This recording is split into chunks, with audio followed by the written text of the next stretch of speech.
All right, thanks so much, Azri. The Big R organization, in partnership with the Department of Basic Education, has come up with an initiative of educating learners about how to save money.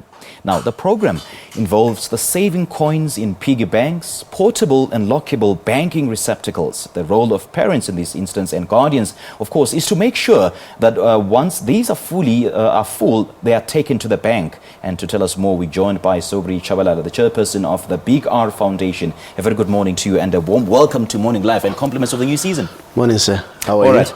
Great. How are you? Now, briefly, just give us a background of the Big R Foundation and the kind of work that you do. Firstly, let me thank you and also the SABC to give us the opportunity to talk to you. And then also thank the Department of Education together with the schools for allowing us to do the work in schools. The Big R Foundation, it's all about educating. Now, this house started. It started with the company as the Big R Solution that deals with finance. That is our focus. We are dealing with debt counseling. We are dealing with financial education. We educate your consultant at the bank and then insurances for the RE qualification, because that's a compulsory. That's all what we do, and then we write books on finance. Why we are specializing on that? You do debt counseling as well? Yes. Why we are specializing on that? Because that's what we identified as a serious problem, not only for South Africa but for the whole world. There is nowhere where they teach finance. And then in the process, then we started a foundation so that we can take this message to schools and then start teaching the learners. And then, like I indicated, that the Department of Education, with the help of Mr. Tau, the acting chief director, and Mrs. Nongeba, they were very helpful to allow us to go there. And then we started probably in November, but the negotiation started earlier than that. With, when you deal with schools, you need to do a lot of consultation because there are a lot of stakeholders. But in a nutshell, so far we've done very well. We launched in August. We have about 51 kids who have opened up bank accounts. So now the project is not about the money only, teaching them that. It's also about reading, because reading is power. We have already started a program of inculcating reading in primary, and we have networked with local primary schools to ensure that they work together. Why we emphasize on reading? Because it's very important.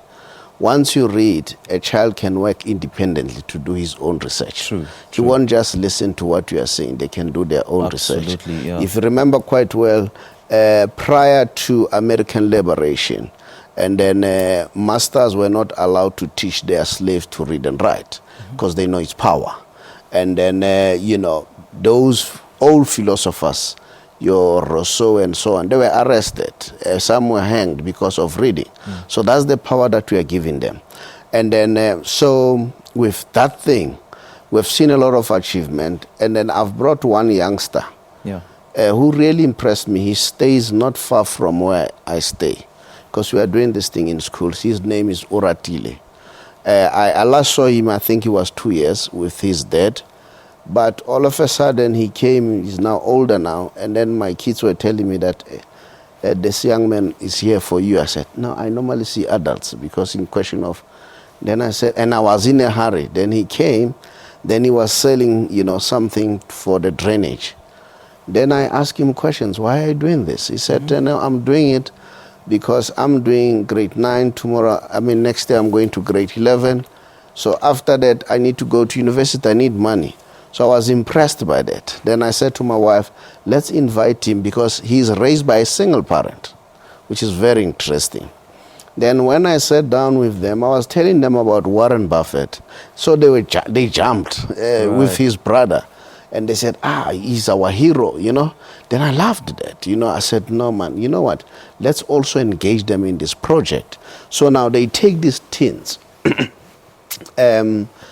They have a bank account. Fortunately, a company called Brent Lab came to the party and said, we'll give them sweets so that they can start selling. And then once they have sold, then they change that money and then save only 5 rands and leave only the cost so that they can buy and build their business. So that's the idea. Now, Mr. Tshabalala, Yeah. the saving of coins, or the method that you are implementing or imparting on children, is is for children as young as 7 years. Yes. So which age group are you targeting specifically? Look, money matters is for everybody. At my place, I taught my kids that we need to have a family meeting where we discuss money, because they need to know as early as that age. Look, I'll give an example. Warren Buffett started to play stock at the age of 9. So you can't say, I'm going to start late. The sooner they start, the better. Then they'll master. Why we are having problems in the world today is because we lack entrepreneurs. Now, I say to them, guys, you'll see your money after 20 years. And after 20 years, they would have accumulated enough. Then they can start going and say, what do I want to do? And now, myself and Brent Lab, we have already agreed that I'm going to take them to Brent Lab and see how these sweets are being produced from the beginning. Because the interesting thing, they were saying, the sugar that is in there is from fruits. Now, the beauty part about it, some of the kids move from Limpopo and Eastern Cape and come here. Now, when you tell them that this is from fruits, you start telling them that go back to farming. Because most of the kids, they don't see that farming is a big business. And that's what Africa and South Africa needs. We need to go to farming. Now, piggy banking is an old method of saving. Yes. Why the need to revive it now? Look, I have mine myself. It's big like this. And then, it takes you to that mode of trying to save. You see, it's all in the part of trying to teach them. So it's all the lesson that I always give them. And so what's the long-term duration for these savings? I want them to save for 20 years, but it's up to them. All right. How long are they going to take, you see? All right. So education for me is very key. The more I educate, the better. All right. Mr. Tshabalala, great chatting to you. Thank you so much for your time. I really appreciate it. And a warm welcome to Morning Live. Thank you.